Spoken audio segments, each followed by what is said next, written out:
ካፍ ሀለፈት ነፍስየ ውስተ አድኅኖትከ ወተወከልኩ በቃልከ ደክማ አዕይንትየ ለመድኃኒትከ እንዘ ይብላ ማእዜ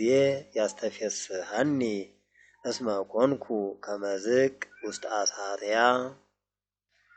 ወኩነኔከሰ ኢረሳእኩ ሚመጠን እማንቱ መዋዕሊሁ ለገብርከ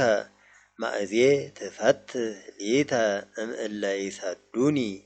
ነገሩኒ ኃጥኣን ዛውአ ወአኰሰ ከመ ሕግከ እግዚኦ ኩሉ ትእዛዝከ ጽድቅ በአመፃ ሰደዱኒ ርድአኒ ሕቀ ክመ ዘእምደምሰሱኒ ውስተ ምድር ወአንሰ ኢሃደጉ ትእዛዘከ በከመ ምሕረትከ አሕየወኒ ወእዕቀብ ስምዐ አፉከ